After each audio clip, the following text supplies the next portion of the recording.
ረቀቻት ስልኩ መረጃ እንዳለው ስለምታውቅ ወይም ደግሞ የእሷን ጉድ የያዘ ሁሉ መረጃ ስላለ እሱን ለማስጠፋት ግዴታ ስልኩን ማሰራቅ ነበረባት። እናም መንገድ ላይ እየሄደች ሩት የሆነ ልጅ ጠጋ ይላትና አንተ ምንድነው እንዴ ቀስ ብላ ትሄድም ትለዋለች። እናም ለካ ስልኳን ነበር የወሰደው። ወይኔ ስልኬ ትላለች። እናም ስልኳን ወደዛ ዘወር ስትል አንድ ሰላም ከኋላ ትመጣና እንኪ ለሌላ ጊዜ ተጠንቀሻሽ ትላታለች። እናም ወይ ሰላምዬ በጣም አመሰግናለሁ፣ እውነት ስልኩ በጣም ያስፈልገኝ ነበር ትላታለች። እናም ለቀጠረቻቸው ሰዎች ትደውልና እሺ እንዴት ነው አገኛቸዋት ትላለች። ማነው አሁ ወስደን አጥፍተነዋል ይሏታል። አንተ እኮ አንበሳ ነህ፣ እውነት ለዚህ ድርጊትህ ሽልማት ያስፈልጋል፣ በጣም ነው የማመሰግነው ትለዋለች ማለት ነው። እና ታዲያ ስልኩን መለሳችሁላት ትላለች። እናም የሆነች ልጅቷ መታ ወሰደችብን ሳናስበው ትላለች። ያቺ ሰላም ነች የምትሆን ችግር የለም ትላለች። እናም ለህሩት ሰላም ስልኳን መልሳለታለች። ለሌላ ጊዜ ተጠንቅቀሻሽ ብላ ነበር የሰጠቻት ማለት ነው ስልኩን። መረጃውን ስላጠፋችባት ህሩት በጣም ተናዳለች። ሳሮን ዛሬ ብታመልጪ ነገ አታመልጭም ብላ አሁንም ቢሆን በጣም ተቆጥ አኩርፏ ትሄዳለች ቤት። ምን ነው ምን ሆነሽ ነው ትላለች። ምን ሆንኩኝ? አይ የተናደርሽ ትመስልሻል ትላለች። አይ አልተናደርኩም ምን ነው ትላታለች። ማስጠይቃት አልተሳሳትሽም፣ አንቺ ደግሞ በተቃራኒው ደስተኛ ነች ትላታለች። ሩትም ይሄ ስሜት በቅርቡ የተገላብጦሽ ይሆናል ብዬ ተስፋ አደርጋለሁ ትላታለች። ሩትም ሳሮንም ምን ማለት ነው ደግሞ ትላለች። ይሄን ይውድ ስለምን እንደምታወሪ ራሱ አልገባኝም ትላታለች። ህሩትን ብድግ አድርጋ አውቆ የተኛውን ሰው ቢቀሰቅሱት አይሰማም አሉ ትላታለች። እውነቱን ለመናገር አልገባኝም፣ አንቺ እኮ እህቴ ነሽ እንጂ ጠላቴ አይደለሽም ትላታለች። እንዴት የአንዳችን ንዴት አንዳችን ያስደስተናል ትላታለች። ሳሮንም ህሩትን ብድግ አድርጋ እስኪ ገምች ለምን ይመስልሻል የተናደርኩት ትላታለች። ይሄ ደግሞ ምን ማለት ነው? እንዴት እኔ ላቅ እችላለሁ? አንቺ ንገሪኝ እንጂ እውነቱን ለመናገር ፊትሽ እንደዚህ ስታደርገው በጣም የምታስፈሪው ትላታለች። ትክክለኛ ንዴቴን መቻየሽውና ትላታለች። ሩትም ሳሮንን ብድግ አድርጋ እውነት ከዚህ የበለጠ ከሆነማ በአንድ እይታ እንደምትገኝ እርግጠኛ ነኝ ትላታለች። አይ እኔ አልገልሽም፣ ነገር ግን በእያንዳንዷ ነገር ኃላፊነት እንድትወስጂ አደርግሻለሁ ትላታለች። ከር ትንሽ እያስፈራኝ ነው። ቆይ አንቺ ልጅ ከማፊያዎች ጋር አብረሽ ማልጀመርሽ እንዴ ትላታለች ሳሮን።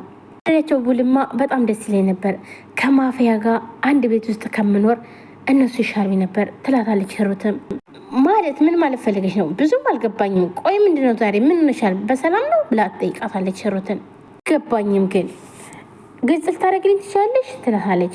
ሩትን ብድግ አድርጋ አይ እንዲገባሽ ስላልፈለግሽ ነው እንጂ አማርኛ ግልጽ ነው ትላታለች። መፍታት እኮ ብዙ ነገሮችን ወደ አይምሮችን እንዲመጡ ያደርጋል። ለዛ ነው ስራ ስለማሰሪ ነው ትላታለች።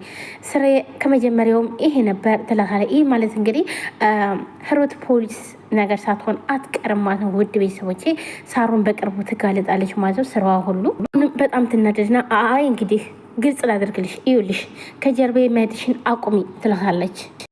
እያስፈራራሽ ነው እንዴ ትላታለች። ህሩትም ይኸውልሽ እህቴ ባትሆይ ኑሮ አሳይሽ ነበር። ይኸውልሽ ልንገርሽ አሁን ደግሜ አንቺ የህሩት ጠበቃ አይደለሽም፣ አርፈሽ ተቀመጭ ትላታለች። ብድግ አድርጋ በግልጽ እየዛትሽብኝ ነው፣ ያለምንም ማስተባበያ ጥፋትሽን ሁሉ እያማንሽ ነው ትላታለች። እውነት ይሄ በጣም ጥሩ ድፍረት ነው ትላታለች። ቆይ ምን ፈልገሽ ነው አንቺ የሰብአዊ መብት ተሟጋች ነሽ እንዴ ትላታለች። ግን ማንም ሰው ሲጎዳ ማየት አልችልም ትላታለች። ግን እኮ ከመቆርቆርሽና እንዲሁም ደግሞ ከመፍረድሽ በፊት ማን ጥፋተኛ እንደሆነ ማወቅ አለብሽ ትላታለች። ቆይ አንቺም እኮ ህይወትን ለመጥላት በቂ ምክንያት የለሽም ትላታለች። ሞኝ ነሽ እንዴ? ወንድሜ ዳዊትን ለፍቅር መመኘቷ ራሱ እንድጠላት ያደርገኛል ትላታለች።